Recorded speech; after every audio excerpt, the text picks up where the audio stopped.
Attention, everybody. The views and opinions expressed on this show are not necessarily those of Axe Ministry, Axe Media Group, and or their affiliate and supported ministries and or nonprofits. So without any further adding to it, here's a man with a plan to put gold in your hand, Tony Hammock. And Asa. Well, thank you, Matt. Thank you. Good morning. That's the best part of the show is the intro. We really like that. Well, you know I do what I can. Really, Well, I try. We're very grateful. So good morning, everybody. Hopefully everybody's ready for a full 5-day week with no holidays, and we're right here in the smack dab middle of July, so it'll be a nice and warm week, at least here in southwest Missouri. You may have noticed I was wearing my glasses. I have new glasses here, so you know, if you like the way these work, let me know, and we'll tell you the fly fishing store we got them at down by the dam there at Table Rock Lake. Anyway, we've got a full show, so I'll quit rambling. And with me this morning is my son Asa. Asa has a new assignment. I told him, I said, since you're so doggone young, why don't we focus on Generation Z and Millennials as well. Millennials as well. And I don't know if you want to get into that right away or if you want to do some of the housekeeping. Sure. I mean, we can always weave in our housekeeping later, especially as we move on to talk to cryptocurrencies a little bit. We can talk about prices when we get there. Sure. Okay. So if you remember a few weeks back, or if you don't remember, no problem. We had a little show about Gen Z and the importance of investing in gold and silver. This one will be more broad and but also more focused. More broad in the sense that it's all about just everyone in the younger generations, Gen Z and millennials. We're more focused on just straight up why you should buy gold and silver as a part of the younger generation. So you'll know a lot of times on the show, just to kick it off, we'll talk about what's called fiat currency.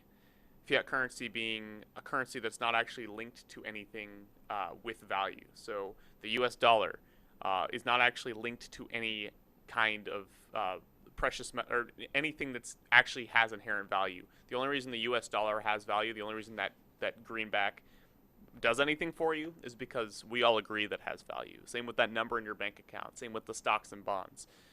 They are all valuable because we agree as a government and as a society. Whereas things that are not fiat currency, things with inherent value, such as gold or silver, well, they're precious on their own.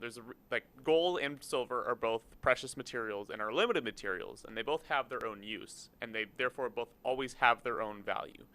And because of that, their value can't just be stripped away like the U.S. dollar's value could. And the U.S. dollar's value has been stripped away, as we've seen as time's gone on. In fact, since the implementation of the U.S. dollar less than 100 years ago. U.S. dollar? Yeah. No, I mean, it's been a while, but I mean, the key thing. After it was pulled off the gold standard, I mean. 71. 71, okay. So. August 15th. That's impressive. 1971 at noon. I'm sure. Right. What was the second count? So yeah, in less than 50 years, since it hasn't been linked to anything precious, we've seen constant degradation of its value.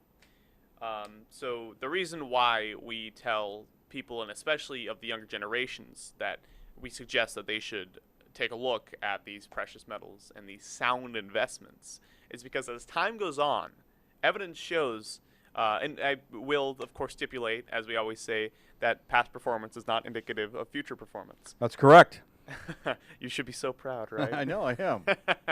But the past evidence suggests that moving forward, the U.S. dollar will likely continue to go down, which is why something like gold or silver is useful to be fighting that. And the longer you live, the younger you are, hopefully the longer you'll live, right? And the longer that you live, the more you'll likely see that degradation. Whereas, as the dollar usually degrades, or degrades, I should say, the precious metals are usually shown to fight that degrading. They usually gain in value as the U.S. dollar loses value, usually. Well, but hey, I mean, here's the bottom line. The bottom line is gold and silver have been used for like 5,000 years as a form of currency, I guess you'd call it, you know, a medium of exchange. And so, I mean, they're not going to go away. And so with everything that's going on out there, you know, we've got these extra $3.5 trillion that the government has issued in the last 4 months, and stuff like this. I mean, you know, it's really kind of it's leveraging the futures of our children and our children's children. And so I think the big point, not to try and take the wind out of Ace's sails or anything, but the way I see it is the big point is A, if you have savings, do you really want them in US dollars, which at any point may become completely worthless. You know, from 71, I mean, we're down to where they've only retained about 3% of their purchasing power. And, you know, the other thing is that at some point, I'm sure there's going to be some kind of a reset. And in fact, yesterday I was reading some information on how some people are thinking there may be a jubilee. I don't know if you've ever heard of a jubilee, but throughout time there's been a couple of times where in history there has been such a thing as a jubilee, where all of a sudden everybody's debts are forgiven and all this kind of stuff. I don't think we can count on that. But the point is that I think that the prudent thing to do is to probably have your savings in gold and silver to protect against, you know, any further devaluation of the dollar. And with that, I will turn it back to Asa, because he was on such a roll there. I just felt like I had to interrupt, just to kind of test and see if he's paying attention. No, of course. And I'm glad. That's a very astute point. And it goes in very well with where the thing I was saying a second ago leads. Which is that while the U.S. dollar tends to be hurting and tends to degrade in value as time goes on, silver and gold tend to gain in value, as we've talked about. But Tony, as you have heard if you tune into the show, really loves the Ford Mustang 1965 example about how do you want to get into that? Sure, I love that one. That's one of my favorites. You know, in 65, actually 64 and a half was when they first brought it out. Ford introduced the Ford Mustang. It was Lee Iacocca's baby, and really it was an effort to save Ford at the time, and it did a good job of it. But in 65, a Ford Mustang basically cost about $2,500. And you could have gone into a Ford dealership in 1965 and you could have had, you know, $2,500 in cash, or you could have had 2,500 ounces of silver, because it just ironically in 65, that's the silver, an ounce of silver was about $1. And either way, you could have drove a new Mustang off the lot and probably been real popular with all the girls and or guys or whichever and all that kind of stuff. And if you'd held on to it and taken really good care of it, you would have had a tremendous investment. Not as good as gold and silver, though. And my point is this, is that so if you fast forward to today and you went down to a Ford dealership and you had $2,500 in cash, just like the 1965 $2,500 in cash, how much could you really get? I mean, you're not going to drive off in a brand new Ford Mustang, and I really don't know how much of the car you could really afford. If anything, you'd probably be basically still having to come up with a few dollars to have a down payment, you know, if you were trying to finance it and stuff. I mean, you know, let's just face it, for a new car these days, $2,500 just doesn't really go too far. Maybe you could pay for the insurance. I don't know, but it just wouldn't go too far. Where, on the other hand, if you had 2,500 ounces of silver, which, by the way, as of this morning I looked, silver was up to $19 and I want to say 25 cents an ounce. Wow. So you can do the math there real quick. But the bottom line is that that would pay not only for one, but probably two Ford Mustangs. You know, provided you didn't have to have the leather and the V8. I mean, if you could get by with a 6 and a cloth leather, you probably could squeeze two into that amount that 25 ounces of silvers would get you this morning and stuff. So I love that, because it just kind of shows the ability for silver and or gold to appreciate through time, as far as, you know, the way our economy works and so forth. Anyway, was that what you were wanting? Yeah, and I heard if you said you'd have to get the 6-cylinder and the cloth to get two, right? So what I'm hearing is that you could not afford two. You'd have to get the one with all the whistles and bells, right? I kind of like the leather. And Oh, do you? I like the V8. Actually, you know what? Okay, so a little plug for Ford. I was reading the other morning that Ford is coming out in the 2021 season with a Mach 1. So for those of you that are Ford fans from the old days, you know, they used to have the Mach 1, and so they're going to bring that kind of back. In fact, this morning I was reading where they're bringing back the Bronco. But the new Ford Mustang Mach 1 will be available later this year. And when it first hits the lot, it's going to be $27,765 or something. Which, when you think about it, for a car that's going to have 300 and some horsepower, that's not bad. But anyway, we're not here to talk cars. We're here to talk alternative assets so that you can safeguard your portfolio against any kind of harm that the fiat currency and the crazy stock market and government can cause you. Great. Way to bring us back on topic. There we go. Yeah, so that's just a great example of how silver not only fights against wealth degrading, but also it gains value. It went from being able to afford a roughly one Ford Mustang, which I promised you in 1965 was considerably cheaper than the 2019 Ford Mustang, to being able to afford almost two of those, as long as he said you went more modest towards them. Similarly, the housing market and real estate. You've probably heard me talk about this example before as well on the show. But people always talk about how investing in real estate is like the most sound investment you can make sometimes, and that's the one that can grow in the value the most. Location, location, location. Exactly. It's especially. Where'd that come from? God, are you tuning in today? Always. He's always sitting in. There we go. But especially with the recent housing limitations, that those values have drawn up quite a bit. But even still, we've seen that gold and silver investments have gone up even more. So, for example, going back to that year 1965, if you had invested $10,000 in the housing market in 2019, you'd have roughly $85,803, which by no means is a shabby investment. That's an 850% increase, which is Not bad. yeah, still pretty incredible. But it pales in comparison to what would have happened if you had invested that $10,000 into gold instead in 1965. It would have been up to roughly $421,781. And by the way, that is using a spot price of gold of, what is it, $1,500? Yep, $1,501. And as of this morning, I think the spot was $1,805. Wow. So Actually, no, let's do the math real quick. Why don't we take... he usually can do this in his head, but he's nervous It's a little... being on the air and A everything. little early in the morning, right? Yeah. What'd you say the spot price was? 1805 $1,805. when I first woke up. Yeah, you take 1805 and take the same 281 ounces of gold you could have afforded in 1965.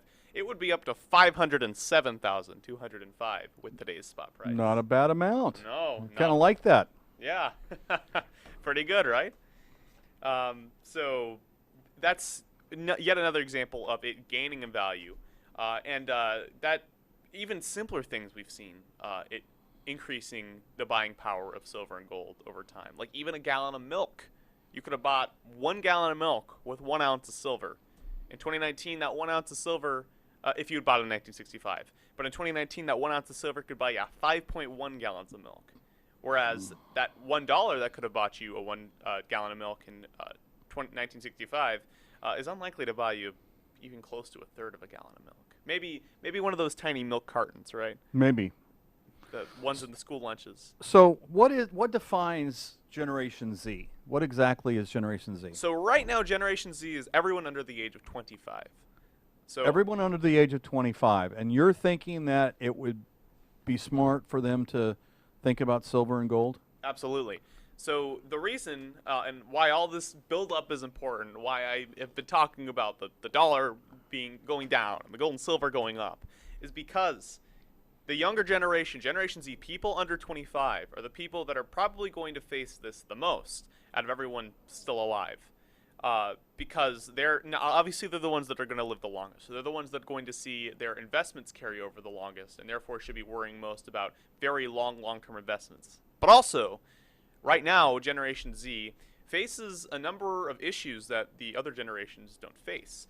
Most notably, as technology continues to advance, certain things become quite a bit different in the world. We're coming closer and closer to artificial intelligence, and while that may seem like a distant Terminator 2 kind of thing, hopefully not that kind of artificial intelligence. I don't know if you can hear in the back, but Matt is doing a fantastic impersonation of Come Arnold with me Schwarzenegger. if you want to live. Get down. Everybody get down. There we go. Get to the chopper. Hopefully we don't have that kind of AI. But it is something to think about, because as that and other kinds of technology continue to advance, the world's going to look quite a bit different. In fact, technology is poised to start taking over other jobs. The trucking industry, which is the most popular industry in the United States of America currently, or the most popularly employed job, I should say. Probably not the most popular industry, but may be almost totally taken over by automation in the near future. And because of that, we will likely see large economic swings. Usually that's not going to favor the dollar increasing in value. Again, I can't say with predictive certainty, but the scholars do generally and conclusively estimate that this will be the case, which makes having investments that fight time and fight the degrading of the dollar even more important than they would be for the other generations. Which is why Gen Z should think about something that they can count on as the future goes on. Because as the dollar continues to degrade, and Gen Z's income begins to be worth less than it could be if they had done more sound investments, they can instead fight that with these sound investments of gold and silver, things that usually fight this instead of going down with it. You know, I just, what's popping in my brain right now is for those of you that have listened to us for a number of months and stuff, you know, I've had Ryan Long from National Gold Consultants on a couple times. And I love Ryan's story about when he was in college. I think he went to Northwestern College or something like that. By the way, he's up in Minnesota, but that's neither here nor there. I just know part of his story is that when he was in college, he got a student loan, and he put the money into gold and silver. And then when it was time to pay back the student loan, he was able to pull out the amount to repay the student loan, and because of the growth of gold and silver in those years, and I don't know exactly which years he went to college. I mean, he's probably early 40s, but you know, he had a handsome profit and stuff. So I'm not trying to encourage you to get a student loan and not pay for your education. I'm just saying that's what came into my head as one way a college student at one point kind of took advantage of the system and so forth. Which now, okay, so there's Generation Z, and then the next generation is Generation X. No, so millennials are in between Gen Z and millennials. So that's 25 to. I actually don't know what the upper limitation is. 20. Right, actually, yes, 26 to whatever. I think mid 30s is mid 30s. Yeah, I believe Okay. that's about where it ends. Although I'm sure if you're in the late 30s, it probably applies to you too. Do you think they should have gold and silver? As a matter of fact, I do. So yeah, finishing out my thought. AI isn't the focus of everything. AI is just one example of the many things and many problems and many, but also boons that Generation Z and the other younger generations and us as a world and society are going to be facing as the future goes on. Millennials, similarly, since they're very close in age to Gen Z, should also be worried about this. But millennials have an additional issue, because millennials are obviously older and fall into the older bracket, and they're usually turning into their careers right now. Usually many people that are millennials are just now or have been in the crux of what their careers are likely going to end up being at this point in time. And because of that, millennials are part of the youngest generation that have consistent means of being able to invest in things like gold and silver. More importantly, though, as millennials probably understand better than anyone else, the housing market is continuing to become more and more limited. And that's just, again, one example of the limitations that are currently happening on society as our population continues to grow, as our technology continues to advance, And with that, with the things such as the housing market becoming limited, it also makes not the gold and silver market, but the big market, the stock market, basically, also comes. You'll also see swings and such, and start to go down sometimes. Once again, past performance is not indicative of future performance, but it is something to be seen. Breaking news. Breaking news. Breaking news. Breaking news. Let's hear it. Okay, so Gen Z is the newest generation to be named, and they are 5 to 25 years old right now. There's There we nearly go. 74 million in the U.S. alone. Gen Y, or millennials, were born between 80 and 94, and they're currently 26 to 40 years Okay, old. so 40. I was a little off. Actually, there's a Gen Y. I was born Point. in 1980, but I'm not a millennial. There's like, I don't know, it's weird. Like, that says 80 to whatever, but then in another one it says, there's another one before that. It's like 75 to 85. Well, I'm still going. So with the Gen Y, you in there's denial, Matt? Gen Y.1, which is 25 to 29 years old. There's 31 million of those folks, and then Gen Y.2 is 29 to 39, and there's 42 million of them. And so that was Gen Y, or millennials. Now Gen X was born between 65 and 79 and are currently 41 to 55 years old, and there's 82 million of them. And then baby boomers were born between 44 and 64, and they're between 56 to 76 years old, and there's 76 million of them. So basically, I'm a baby boomer. Lorna, my wife, is a Generation X, and then our oldest son is Gen Y.1, and then the next three are all Gen Zs. Correct? So I better learn up on the Gen Zs, since Yeah. there's three of you. Exactly. You guys can gang up on us. That's right. We will rule the world.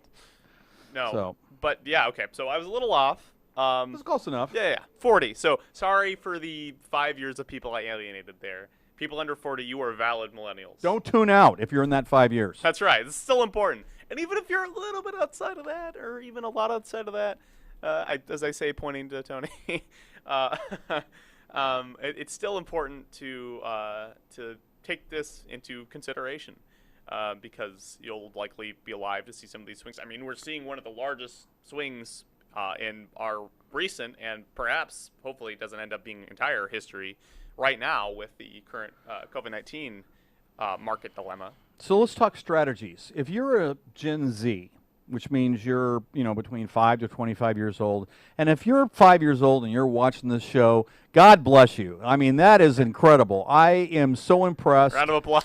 And yes, that is a great thing. But a strategy for you would be to think about starting small, unless you come from a very wealthy family. But, like a coin of a month club type of thing, every month, a systematic approach. You put a little bit in, you buy another silver coin. Eventually, after a year, you've got 12 of them. I mean, it's surprising how the systematic approach seems so small at the beginning, but if you do it with the right kind of discipline and follow through, it doesn't take long for there to be a substantial amount of silver or gold or money, basically built up. And I know this firsthand because I've done this a couple times in my life, where I started small and just, a couple dollars a month went in, and 5 years later I'm like, wow, that's a lot of money. And of course, a lot of it helps with whatever the performance of the market that is. In this case, we're talking gold and silver. And over the last 20 years, their performance has been just absolutely fantastic. If you're in Generation Y, if you're in that Y.1 group, 25 to 29, a systematic approach probably still works. If you're working and maybe you have a 401k rollover, if you change jobs, maybe you roll that into a IRA that's based on gold, a gold IRA or a silver IRA. If you're in Y.2, 29 to 39, same thing. I mean, if you're now starting to accumulate a little bit of some principal, then that might make sense to roll it into gold and silver. But you could still have that systematic approach going on. If you're in Gen X, which is 41 to 55, hopefully you have been doing the things that would allow you to have, some corpus, some principal. And, that you might think about having 10 to 15% of your portfolio in metals, just as a nice hedge to the rest of your portfolio. I mean, let's face it, at this point, if you're 41 to 55, you probably have a substantial amount in a 401k that's based on a mutual fund, that's based on the S&P 500 or, something. So it might make sense to have 10% of your portfolio in gold to help hedge that. And then last but not least, if you're a baby boomer and you're 56 to 76 and or older, I guess, really, when you come right down to it, you might think of the same thing. I mean, you've probably got a portfolio established, and if you don't have 5, 10, 15% in gold or silver, you might consider doing that. Please go to your advisor you work with and see if they can help you. If they don't know how to do that, have them contact me or, give me a holler and stuff like that. You can always reach me at 417-755-0700 or Tony at the Gold Affiliate. And if you're wanting more information on a systematic approach, you might go to www.7kmetals.com/ACTS, ACTS. And there's a lot of information. In fact, there's 3 videos right there on the homepage that will kind of step you through a strategy that would enhance your wealth. But anyway, sorry to jump in again. I thought that was a great opportunity to not only call up so we knew exactly what the generations were, the brackets, but to talk some strategies, because I don't want y'all, watching the show and then thinking, oh, I don't have enough to start and, all this kind of stuff, or I have too much, it's too late. Whatever the excuse or the alibi could be, that's not the case. It's possible to start today and start with, a small amount. It doesn't have to be $1 million. I mean, some of my best clients over the years have people that started out with just almost like the minimum investment in some of these cases, and then over the 5, 10, 15, 20 years, 30 years in some cases that I've worked with them, they've been prudent and have followed through with discipline, and now they're looking back and they're going, wow, this is amazing. I never would have thought I would have had this much accumulated and stuff. So, I just thought that would be kind of handy. Can I jump in? Are you through with the X and Y and Z and millennial, or do you got more? Well, just one more note on that. Okay. It could actually led into something great. I mean, personally, I'm a Gen Z college student, so as you might imagine, I'm, like most college students, kind of broke. And even so, I've tried to take a modest approach to this investment, just trying to get 1 silver coin a month, which doesn't sound like a lot, but does add up very quickly. I'm up to 3 or 4 coins already since I've started, and as those grow in value, it'll be better as time goes on, of course. Time will look favorably upon it. But what matters is that I continue to invest and continue to be disciplined in that as time goes on. And I'll have investments as long as I continue with, as you say, continue to be prudent with my investment. I'll have these investments that I know I can count on as time goes on. And it really helps take away a little bit of stress as you continue to see the market shake up and down every single day. And just the end of the line for just wrapping up the millennial, the Gen Z point, is that you should certainly take a look at whether or not that investment is a good idea for you. But at the end of the day, it is a good way to ensure, or close to ensure, that your investments will actually stand the test of time. And if you're a parent of a young Gen Zer, that 5-year-old that's watching, if you want to tell your parent that if they want to make sure that you have a college fund, or that you'll be taken care of through investments as the time goes on, that's a good way to secure your wealth in something that you can, or you close to know. Again, I can't guarantee that you'll know, but you'll likely know that you can count on as time goes on, because it will always have value because it's a precious material, versus putting it in a fiat currency, which you don't necessarily know you can count on. Well, and let's not miss the 800-pound gorilla in the room. I don't know if that's really going to work out to be the right analogy here in just a second, but it is the one that popped into my head there. You know, grandparents. You know, a lot of times I have folks that have grandkids and they're wanting to, you know, set up these accounts to, you know, somewhere the kids will get the money and they'll be happy and kind of set up a legacy. And what better way to set up a legacy as a grandparent or a parent, you know, to set up accounts for your children or grandchildren where each month you're adding a silver coin or a gold coin to where down the road, you talk about a legacy, you know, unfortunately, let's say you're gone and 20 years from now, that's been in place all that time, and, you know, they either have known about it or they find out, and then they kind of value what the portfolio is worth. I mean, it kind of gets back to that whole don't make the $1.2 million mistake, which I think we've talked about a couple times before. I don't know if you want to cover that real quick. Yeah. So if you started getting a silver coin per month in 1986, which would not have been that big a deal, if you had collected one coin a month for the 34 years between 1986 and 2020, if you had used, for instance, 7K Metals coin a month plan, it would have cost you roughly $40,000 to $50,000, and it would have been worth $1.2 million in today's value.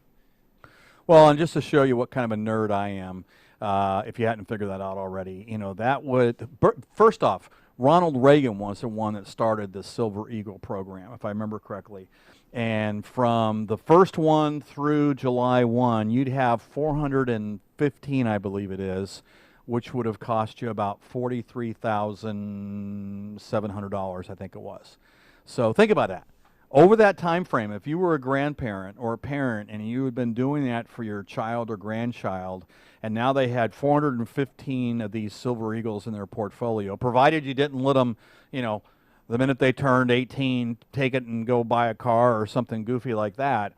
But they would have 1.2 million of value there that, I mean, boy, you talk about a nice way to kind of go on with their life from there, especially if it's the ones that, you know, were grandkids, because they're now probably at the age where, you know, they're just now starting to really, you know, have kids of their own and all this kind of stuff. So anyway, without spending probably too much time on that, one of the things I was excited about this morning was, I almost forgot to bring this, but the other day, Asa came running down to the office. The FedEx delivery had come. Show him the FedEx envelope. One of the things I really love is that all the deliveries come in these FedEx envelopes. Turn that around so they can, there you go. You know, I mean, I think that's kind of neat. It's, you know, FedEx and all this kind of stuff. I mean, it's really, you know, gets delivered, and if you want to sign for it, you can opt for that and stuff like that. But in mine, I had my new MS-70 Silver Eagle, and this is part of the State Series. They've got 50 of these, obviously, and this is number 8, and it's the New Mexico one. And I told Asa on the drive over here, this one's really growing on me, because if you can see that, there is a hot air balloon up there in the top, which I think is really kind of cool. You know, it's very colorful and stuff like that. And it's an MS-70. And then each time you get one of these cards, whoop. While he's finishing that point, I want to point out my Louisiana coin that I got, which has a crawfish on the top left, which I think is pretty cool. Or top right. Your top left, my top right. Actually, it's both of our top rights. I'm just... Well, and so, like in this case, my New Mexico MS-70, it comes with a little card, you know, that tells me year of issue 2020, country of origin USA, troy ounce, 0.999 metal purity, fine silver, population. There was only 5,500 of these printed. Now that's important if you're in this for the long run, because down the road there will be people looking for the New Mexico one, because they've got 49 others and they didn't get the New Mexico one when it came out. And trust me, the value of this will go through the roof as far as, you know, its value to those kinds of folks. But I got intrigued with this. New Mexico is one of the youngest states in the Union and known for its desert landscapes, but offers much more than that. From snow-capped mountains to sand dunes, to wildflower prairies, to jungle-like riparian forest, towering with cottonwoods, The natural beauty is endless. New Mexico, now this is what I got a kick out of. New Mexico also boasts the highest capital city in the country, obviously Albuquerque, I believe it is, and the most PhDs per capita, is the birthplace of Smokey the Bear, and hosts the largest hot air balloon festival. And then this goes on to say, congratulations on taking another step towards securing your future and legacy. You deserve it, 7K. So along with the coin and the little card describing the New Mexico part of it comes the travel savings card, which in this case is $125. And I can use this card to save on over 400,000 hotels, resorts, and cruises worldwide. And I can activate it by going to 7kgetaway.com. And I was just telling Matt that we won't be here in 2 weeks. Next week we'll be here, but 2 weeks from now we won't, because we used one of our 7K getaway cards and we reserved a golf cottage at Old Kinderhook up in Camdenton, Missouri. And I got to tell you, I would have not known of Old Kinderhook as far as having golf cottages that were available if it weren't for 7K Getaway. So my point is, so I don't kind of blow past that and it made it considerably more affordable too. Yes. But the minute I cash this $125 card in, essentially it's covered the cost of the Silver Eagle, which, you know, basically it's $95 a month, and with shipping and stuff it usually works out to be $105 or $106 or something like that. So I'm coming out ahead, provided I use the travel card. If I don't use the travel card and I just throw it in a drawer and forget about it, well, then I'm paying for my silver. But if I'm using it, the silver's pretty much free, isn't it? And the other thing you can do with these travel cards is you can give them to people as a gift. We have yet to do that I can think of, but you know, I would not doubt, in my case, me somewhere in the future finding somebody that's, you know, getting ready to go someplace and they can't afford it or whatever, and I'll be happy to share one of these gift cards with them, or a couple of them for that matter and stuff.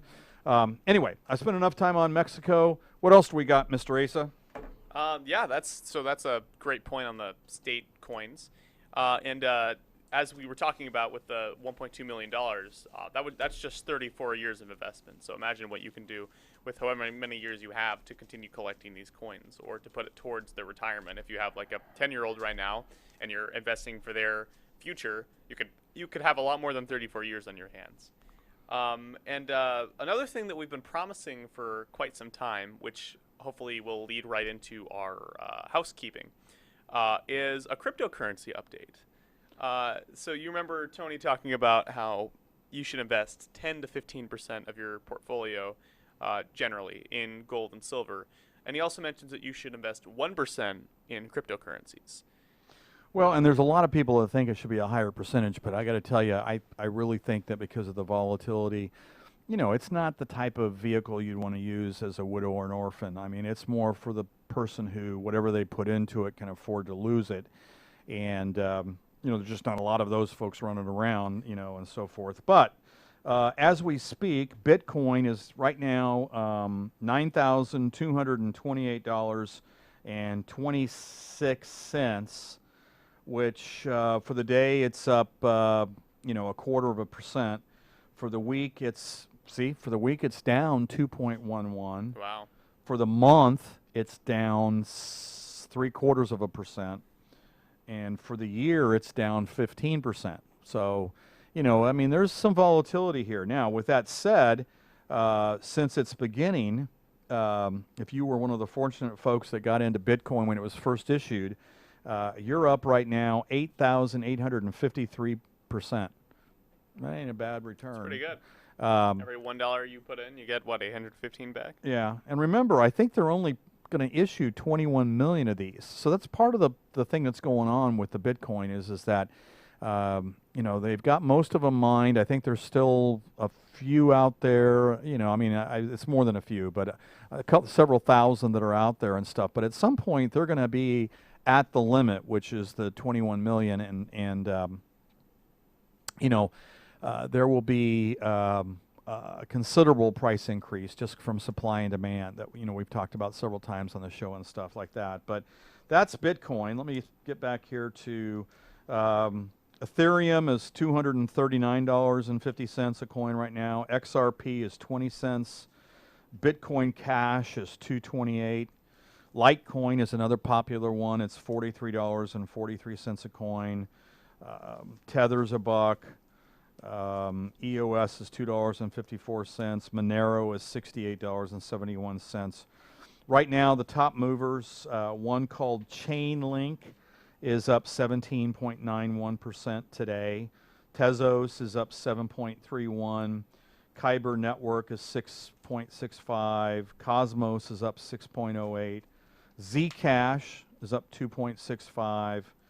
And Augur is up 2.63. So, I mean, there's a number of coins out there that, a lot of people are speculating with. I mean, let's call it what it is. It's speculation in some cases and stuff. I think the bulk of the market cap, in other words, if you took all the coins that have ever been issued in the crypto world and looked at their market value and then looked at an overall market cap, if my software told me that, I would tell you that right now. But I think something like 85% is Bitcoin, Ethereum, and Litecoin. Those three make up the bulk of the market cap out there.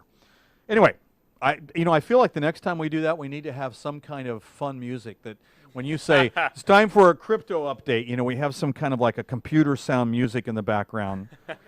You know. If you guys find music that you think is interesting that you like on your show, as long as it's like not copyrighted, bring it to me on a flash drive. We can do it.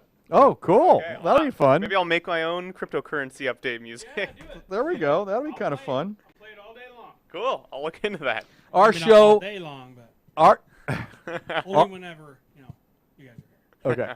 Our show is a work in progress. It is constantly evolving into a better show. Agreed. And speaking of that, real quick, because we've been kind of rambling and we're running out of time. Real quick, gold as we speak at 9:42 a.m. Central Time is $1,812.20 an ounce. Now think about that for a second. For those of you that have watched week in, week out, when we came into this new year, I want to say it was about $1,400 an ounce. So it's been having a good run, and now that it's over 1,800, there's a lot of folks that are getting more and more excited. Silver is $19.41 an ounce, which, there again, there's people that believe both of these are going to take off. And there's always people that think there's going to be a correction too. So, I've always told you, I always try to kind of look at these things and tongue-in-cheek, so to speak, and figure out kind of a happy medium. But platinum is $833 an ounce. Palladium is $2,034 an ounce. Rhodium is back up to $8,000 an ounce. And all those are the precious metals, and those prices were by the ounce. The base metals, and these are prices by pound. Copper is $2.92, and that's made a pretty good move this last 4 or 5 months. Nickel is $6.06 a pound, excuse me. Aluminum is 75 cents a pound. Zinc is 98 cents a pound. Lead is 83 cents a pound. And Ace's favorite, uranium. Is $32.30 a pound. And we keep waiting for the knock on the door from somebody at the government wanting to know why ACE is so interested in uranium. Well, every time we talk about it, I get another week closer to that knock on the door, I'm sure. So. Well, he is a chemistry major, and That's true. over at Tulsa University. Did I say that right? University of Tulsa, close enough. University of Tulsa. Chemistry and political science major. So that's quite a combo. But anyway, he actually knows the symbol for uranium, which is You. Dow Jones Industrial Average is up 351 points. It's at 26,994 as of 9:43 this morning. The Nasdaq is up 92.33. S&P is up 33.48. So another interesting day. What cracks me up about the stock market these days, is I think the reason for these all going up is, I don't know, I was looking at this early this morning. What was it? I want to say there was some company that might have had a vaccine they're working on for the COVID-19 that, the testing is positive so far. I mean, it's still, months and months and months before they'll ever release it. But, it's interesting to me how just a, tiny little announcement sometimes can create such large swings in the markets. Market volatility. Yeah. And you need to make volatility your friend. That's why we always talk about a systematic approach. You know what? If every month you're buying a coin or every month you're putting X amount into the market or whatever it is, when the market's up, you're getting fewer of whatever you're going into, but you're happy because the balance is up. If the market's down, guess what? You're getting more shares or you're getting more coins or whatever it may be, and you're excited about that because now it's on sale. And you know what? I mean, what person doesn't like a sale? I know my wife. She loves a shoe sale or she loves a sale. I mean, she's actually seen some sales where it was for an item where we didn't even have what, kind of went along with it, and she'd get it just because it was a sale. And then we'd have to remind her, we don't, like a new attachment for a tractor. We'd be like, honey, we don't have a tractor. Oh, well, it was on sale. You better hope she's not listening, or don't tell Lorna I just did that. You may have to sail away. I don't know if you know this, Tony, but your show is broadcast live. Oh my goodness! Well, and it stays up on our website. So. Uh-oh. That was a friend of mine's wife. I just want to let your wife know Love you, I Mom. have nothing to do with it. Please don't kill me. Okay. Just saying. Just kidding. That was my friend Billy and his wife that happened with. Let me see. What else we got going on here? News. Sure. Don't chase the market. Silver prices to climb. Oh, here's one. Silver prices to climb another 30% of currency manipulation continues. And you know what I'm forgetting? And I was really excited because I found a new one. Let's try and squeeze in real quick a stewardship lesson. There we go. I found a new one. I kind of found a new one. I know I started one last week, but for some reason this one just hit me this morning at 4 a.m. when I was kind of messing around. The primacy of God in stewardship. And so this has only got 3 lessons, so I figured we kind of maybe sneak it in between and stuff because I kind of like the little message here. Let me get to it real quick. Today's day 1. There's only 3 lessons. The devotional for this one is first, God wants and deserves to be first in all areas of our lives. But there are a number of areas he keys in on for us to examine in Scripture. For starters, God wants us to be first in our affections. Wait. Amen. For starters, God wants to be first in our affections. I don't know if that came out right the first time, but he wants to be first. And I can understand that, and that's what we do.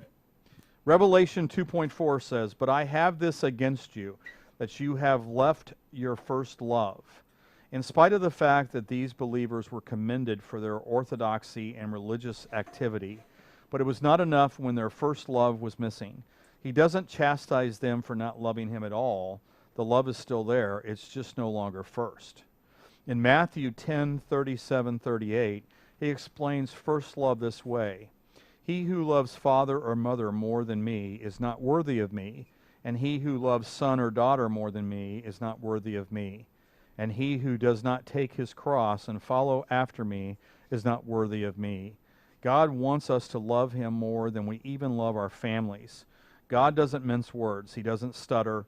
If he's not first in our priorities, then he doesn't deserve, then we don't deserve his involvement in our lives. And our stewardship becomes greatly impeded. And I like that. It was short and sweet, but I think it's very powerful when you start thinking of your, at least in my case, I can't speak for you, my day-to-day thoughts on what's important in my priority list and stuff.